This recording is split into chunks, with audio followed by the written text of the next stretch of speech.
Pour revenir sur le jeune Quentin, Ouais. ce qui me touche beaucoup, c'est son âge. Comme beaucoup de gens, 23 ans, c'est beaucoup trop jeune pour mourir, pour ses idées. Par contre, c'est un militant de l'Action française.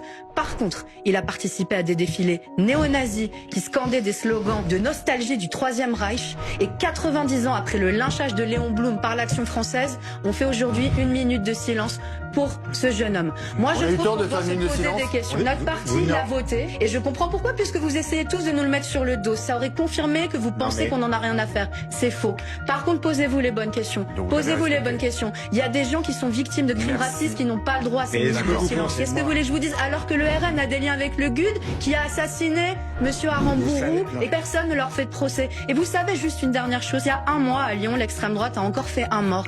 Elle a tué. Elle a tué Ismaël Haïli dont personne n'a parlé. Personne n'a parlé, elle l'a jeté dans un étang. Voilà le danger que fait courir l'extrême droite à Lyon pour les personnes racisées, pour les personnes LGBT. L'ultra-gauche ne fait pas de courir de danger sur les gens. Non, je viens de vous dire qu'il y avait eu 102 attaques. Vous voyez la disproportion? Mais pourquoi je parle de Ismaël? Vous allez me dire, vous parlez pas de Quentin, vous parlez Oui, d'Ismaël. vous parlez plus des autres que de Quentin. Non, vous savez pourquoi? Parce que vous n'en avez pas parlé. J'ai vérifié. Est-ce que BFM a fait un sujet? Non. Voilà. Donc nous, on est contraints, non, vous vérifierez, on est contraints de parler de gens qui sont morts dans le plus grand silence, tués par l'extrême droite, parce que vous n'en parlez pas. Mais ça, c'est réel, hein. C'est une dinguerie. Donc Alma Dufour, elle a encore tout dit. C'est-à-dire que là, depuis cette affaire Quentin, mais ça a pris des proportions, les gars, c'est du jamais vu. Quand c'est un musulman qui se fait tuer, personne n'en parle. Là, c'est un gars qui fait des défilés d'ultra-droite néo-nazi et c'est devenu une sorte de symbole national. C'est une blague. Mais tout ça, en fait, ça me réconforte dans ce que je dis de la France depuis des années, que nous sommes profondément un pays d'extrême droite et un pays raciste.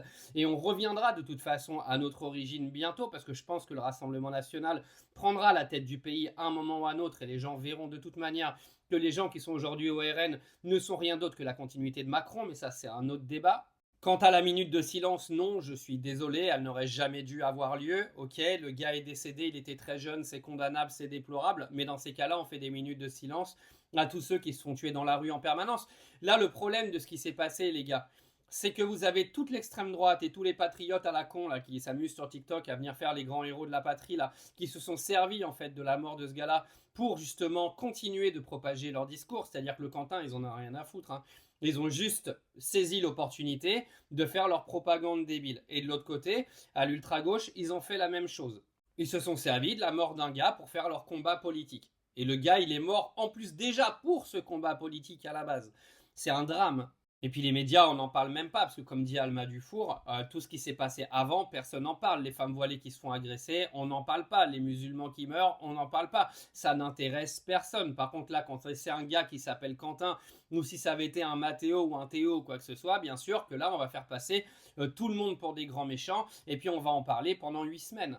Si vous voulez pas qu'on ait des débats à la con en permanence, déjà respectez les gens qui meurent, d'accord? Puis leur famille au passage, parce que la famille de Quentin, ils n'ont pas demandé à ce que le RN et Reconquête récupèrent en gros l'affaire pour en faire une affaire politique.